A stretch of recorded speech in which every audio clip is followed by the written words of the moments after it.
such a huge area out here. It seems like impossible that you'd ever make it work.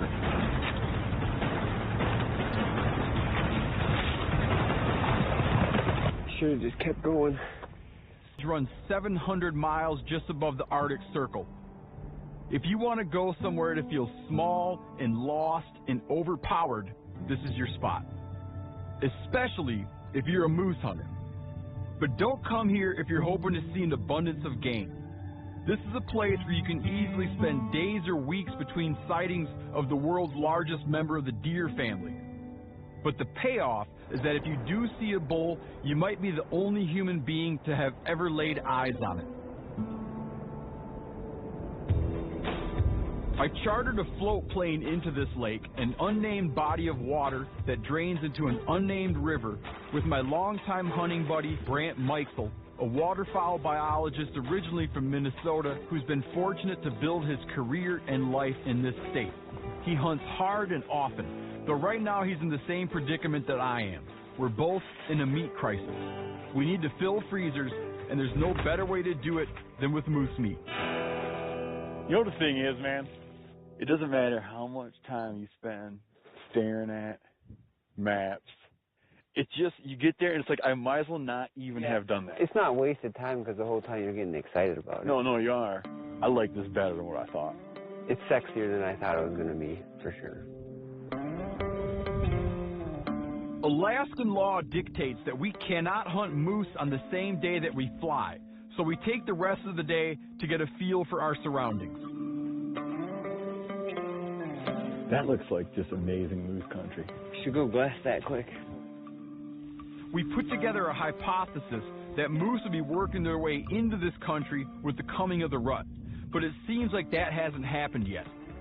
No fresh trails or tracks whatsoever, only some very old droppings and no freshly browsed willow. I'm already getting nervous. Two words keep running through my head: meat crisis.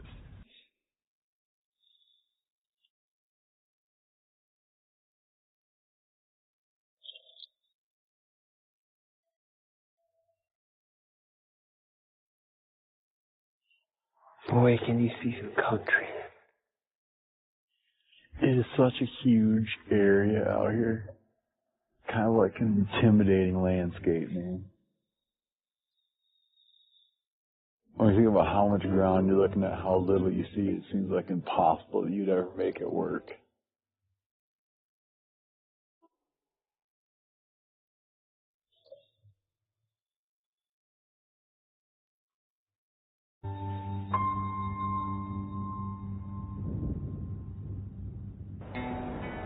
The first morning we awake to something not unusual for Alaska: ice. This is why we had to plan our hunt for a time that's well ahead of the peak moose rut. By the time the animals up here are getting really serious about breeding, these lakes might very well be frozen and float plane access becomes impossible. The plan is to stay near camp and try to call a bull toward us. Hauling a full-grown bull can mean 8 or 9 man trips with over 100 pounds each. So the closer to camp we can bag one, the better for our bags.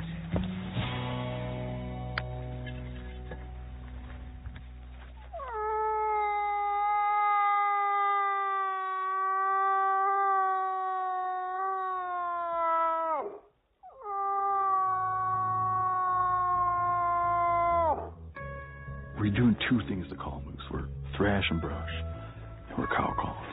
The cow call is like the vocal call, and a cow moose might make noises for a couple different reasons. She might make noises because she's being pestered by bulls that she's not receptive to. She's just being annoyed by them. And she makes a noise when she's receptive to breeding. But each of these messages is receptive to a bull, because one hand, a bull is like, oh, there's a cow over there. She's being pestered by younger bulls. I'm the man. I'm going to go over there and breed her. Or there's a receptive cow over there. I'm going to go over there. We're like technically maybe 10 days before the official kickoff of rut. Bulls are starting now to travel a lot, and they're starting to do a lot of rake and brush with their antlers and making noise. And a bull rake and brush his antlers is attractive to other bulls. Like, they're curious about it, whatever. They're sizing up the competition.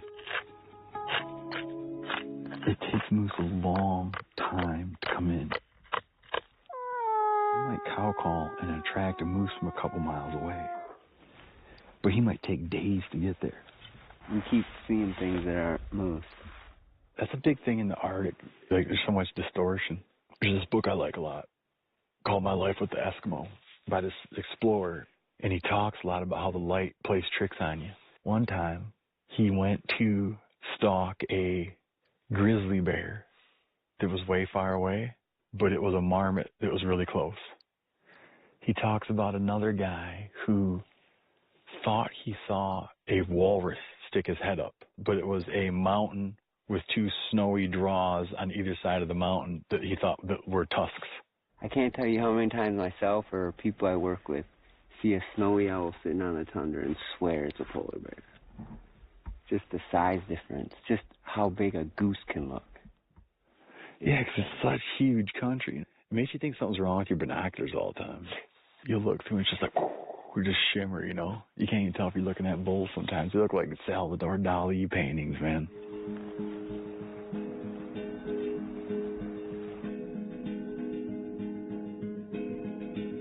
The grizzly over there. There. We'll go after him on opening day of moose season. It's hard not to get excited about going after a grizzly, but maybe my desire to do so is a sign that I'm getting restless due to my lack of faith in our immediate location. There are some peaks around here that are begging to be climbed. It's day 3 of a 10-day Brooks Range moose hunt.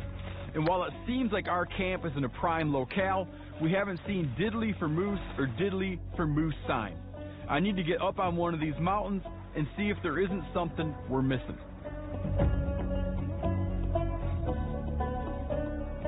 That's what we're looking for. In good moose country, it looks like someone has like a dull set of pruning shears, because all the willows will be topped. It's reassuring. Yeah.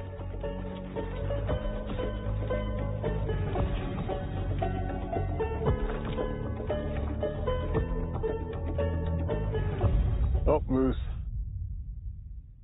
It's a good sign. First ones of the day. It's a cow-calf pair. The only thing better would be a bull. But at this point, I'm glad to see anything with hooves. There's some good willow draws, too. There's got to be big fatties in there somewhere, man. Or not. Moving around the mountain, we spot another pair of moose, farther off, but still standing right out in the wide open. There's one that's like a cow for sure, but there's also a thing in there that looks like a hunk of plywood. Yeah, right there, definitely little paddle bull. He's raking brush, actually. This bull is about 1 jillion miles from camp, but it's messing with us because we could legally kill it. As a non-resident, I'm limited to a bull with either a 50-inch tip-to-tip antler spread or at least 4 brow tines on one antler. As a resident, however, Brant can kill any bull in this particular unit. That would be a tote right there, though. Oof.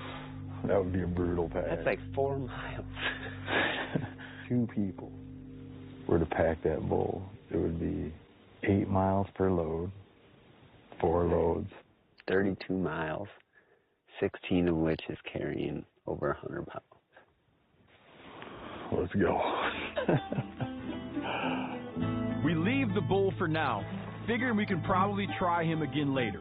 We'll start getting more interested in him if one of 2 things happens. He gets closer to camp, or we get more desperate.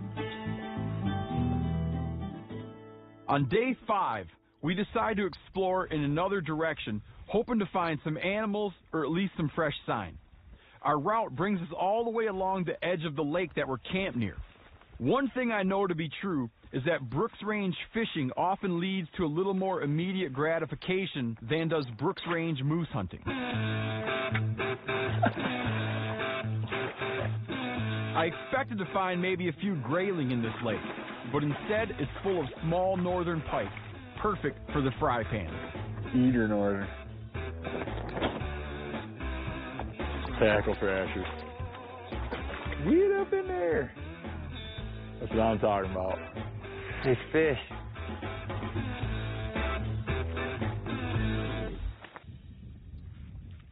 We head up one of the highest peaks in the area to take our last looks for the day and enjoy a well-deserved meal.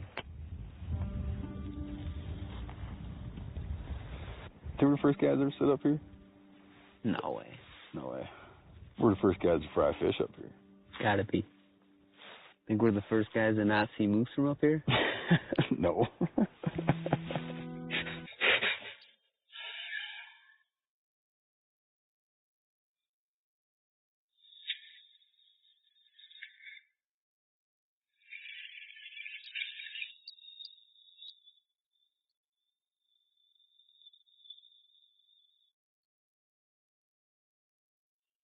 On.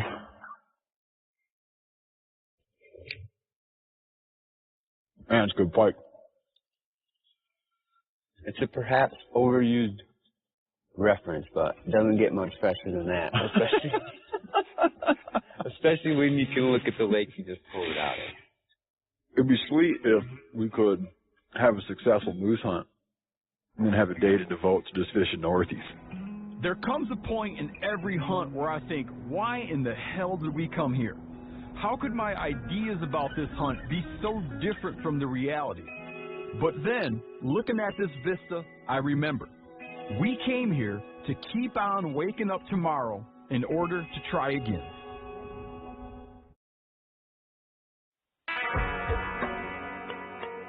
We've spent 5 days in the Brooks Range calling and hiking and glassing for moose, and the only bull we found is a youngster about 4 miles upstream from our camp. We wouldn't even think of making an attempt on this bull if it weren't for the small river that runs from his location back toward our camp. We're thinking that we can quarter the bull and load it into inflatable pack rafts, then walk it downriver a few miles before packing it up and out of the canyon on our backs. But first we need to relocate the bull. After a long hike, you can only cover about a mile an hour in this terrain thanks to the tussocks. We can't turn it up with our binoculars. So Brant lets rip a loud cow call in hopes that it'll stand up to have a look. It works. The bull and a couple cows emerge from a willow patch across the river about a mile away. That call spit them up. There's probably just no way that we're going to call this young bull away from those cows, especially at this distance. We'll just have to make a plan and go after him. You want me to stay hand signaling into him? I think it's pretty obvious where he's at. Huh? The only thing we're going to get through is if he stands up before we get there.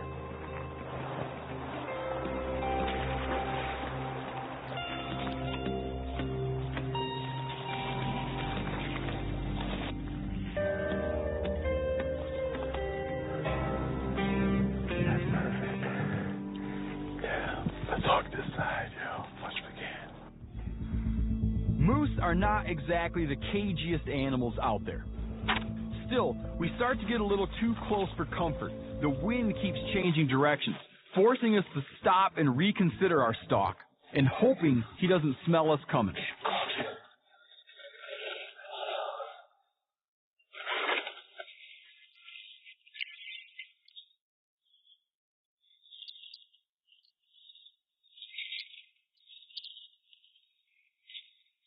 If you want to go until you stand it up, try, but the wind's right to him. At this point, there are a few things we can try. 1, wait till the moose gets up to feed, which might not happen until it's almost dark. 2, try to get above it by going uphill, which comes with a serious risk of him seeing or smelling us before we can get into a shooting position. Or 3, thrash a little brush to get him curious and to stand him up. We kick this all around in our heads and go for what turns out to be the wrong move. 3. Instead of curiosity, I incite terror.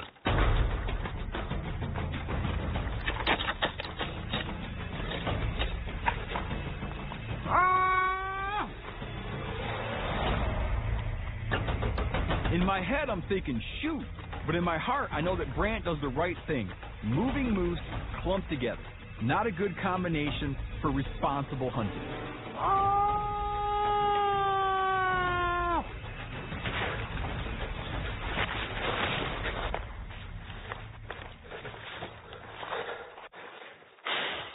We should have just kept going. Dang it.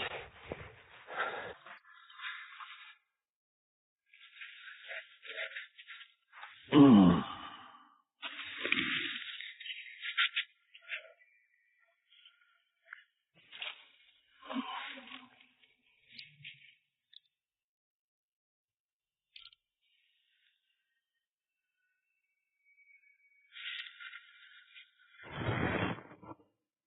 never in a million years would have imagined that that would have been the response.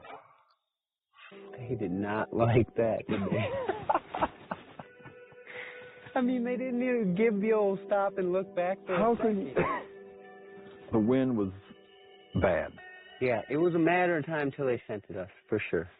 I mean, they were running before they stood up. Can't believe we gotta walk out here.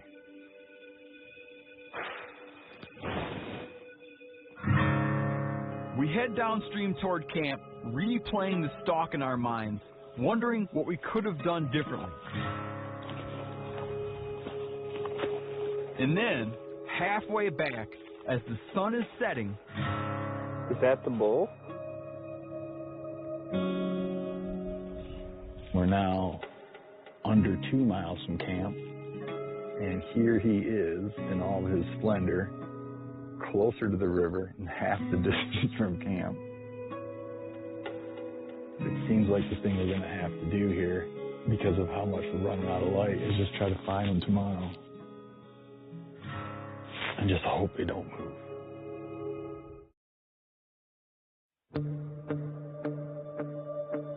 In the morning, we once again set out after the young bull, and again, we get lucky enough to find him.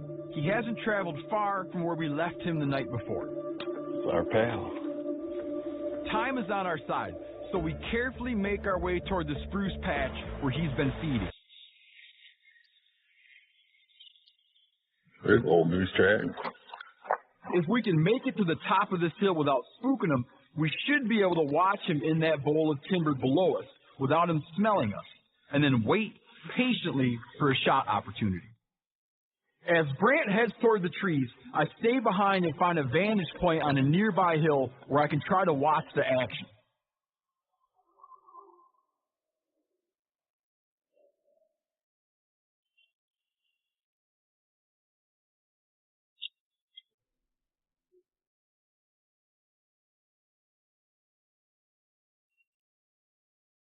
I don't know what Brand sees. I don't know what his plan is, but he's really pressing hard into that bowl of timber. I feel like he's going to be in there where he can shake hands with the thing.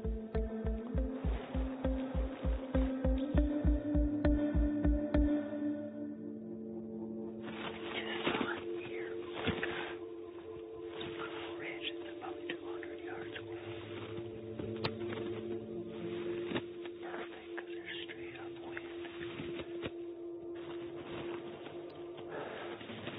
Buddy just needs to show up. It is just so unbelievably quiet here. And it's just an empty place. But somewhere right out there, Brand's trying to put the slip on some moose or locate some moose, and I can't even see him. Hopefully they just keep feeding right up here. We got 4 hours left of shooting light. We stay put for hours, and finally, our bull makes a brief appearance without providing a shot.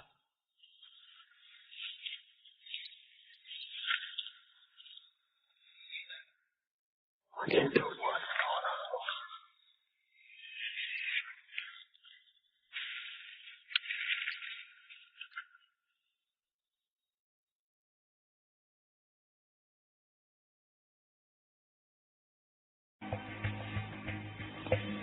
Oh, that's a cow. She is on to something. Like she knows something isn't right. Oh, that cow's staring at us. Damn it.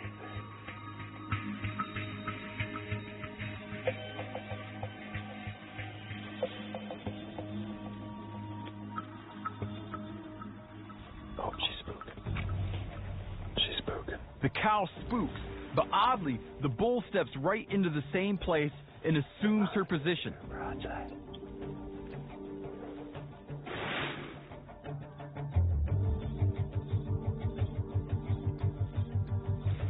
Where are you, man? I got my crosshairs right between his eyes. I don't want to take that shot. I just can't see a thing.